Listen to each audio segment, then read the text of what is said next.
그 난임의 원인으로는 뭐 나팔관이 막혀 있다든지 또는 남성 불임이라고 해서 정자가 좀 시원치 않다든지 뭐 이런 것들도 있는데요.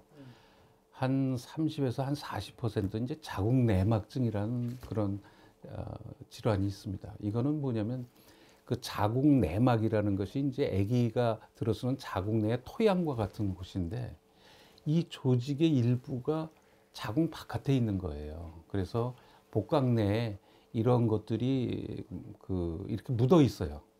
그 복벽에 페인트처럼 이렇게 묻어 있고, 그래서 그쪽에 이제 염증을 일으키는데 이게 자궁 난소 내에 이렇게 총체적으로 이렇게 덩어리 져 가지고 혹으로 있는 경우가 있습니다. 요거를 자궁 내막종이라고 부르는데 이게 조련치가 않아요. 이게 이 혹이 만들어지면 이런 호르몬축이라고 그래서 이 생식 쪽은 뇌, 난소, 자궁이 이렇게 무선 통신 체제로 연결이 되어 있습니다. 그러니까 마치 그 무선 통신 체제로 이렇게 송신기, 수신기가 있는 것처럼 뇌에서 호르몬이 만들어지면 그 호르몬이 난소에 가서 작용하고, 난소에서 또 호르몬이 나와서 자궁 내막을 자극하고 이러면서 이거 무선 통신 체제가 이루어지는데, 이 자궁 내막증은 혹도 있지만 이게 쓱 들어와 가지고는 전체적으로 이 틀을 갖다가 자꾸 흐트러 놔요. 증상들을 일으킵니다. 그래서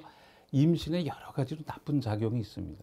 제가 1985년 우리나라의 첫째 시험관 아기가 태어났는데 이때 제가 그 수련이 과정에 있었습니다. 그래서 이제 우리나라 첫 아기가 서울대학에서 첫 아기가 나왔는데 그것도 이제 제가 수련이 때 그걸 보게 되었고요. 그리고 이제 이 시험관 아기 시술을 하면서 계속 이 난임 쪽을 하면서 계속 이 자궁내막증에 대한 걸 봤는데, 그 수련이 때는 이 자궁내막증이 그렇게 많지가 않았습니다. 그리고 그때는 뭐 자궁경부암 뭐 이런 것들이 많았어요. 그랬는데 잘 못 먹고 막 이러면서 그런 병들이 많았는데, 지금은 이제 우리가 잘 살게 되면서 이 자궁내막증이 많아졌어요. 그리고 임신의 난임의 하나의 원인으로 크게 들어서기 시작했습니다. 우리나라도 이제 근데 그 원인이 뭐냐 보면은 이렇게 육류의 소비가 많아지면서 이런 것들이 생겼습니다. 예를 들어서 대장암이 우리가 고기를 많이 먹어서 생기지 않습니까? 그것처럼 이 자궁내막증도 그거하고 연관성이 있다고 지금 보고 있습니다. 예를 들면 뭐 고기만 많이 먹습니까? 이제 술도 많이 드시고 진짜 헤비 스모킹도 상당히 많아지셨어요. 그다음에 밤에 과로를 많이 하시고, 요즘은 이제 그렇게 지내시다가 이제 아기를 갖고자 할 때 뭐 2, 3개월 정도 잘 준비하면, 몸을 만들고 준비하면 되는 것 같이 생각하는데 실제 그렇지가 않아요. 제일 중요한 거 저는 이제 이렇게 생각을 합니다. 생체 리듬을 좀 회복하는 것이 가장 좋습니다. 예를 들면 우리가 밤에는 이 깜깜한 데서 자잖아요. 근데 이 강한 불빛에서 자면은 이게 이제 시각에 대한 것이 너무 항상 이게 있다가 깜깜해져야지 이제 우리 몸에서 여러 가지 멜라토닌이 나온다든지 이러면서 이제 그 수면을 하는데, 이런 시각적으로 너무 밝은 데서 자다 보면은 이러한 것들이 이 리듬이 깨진다는 거죠.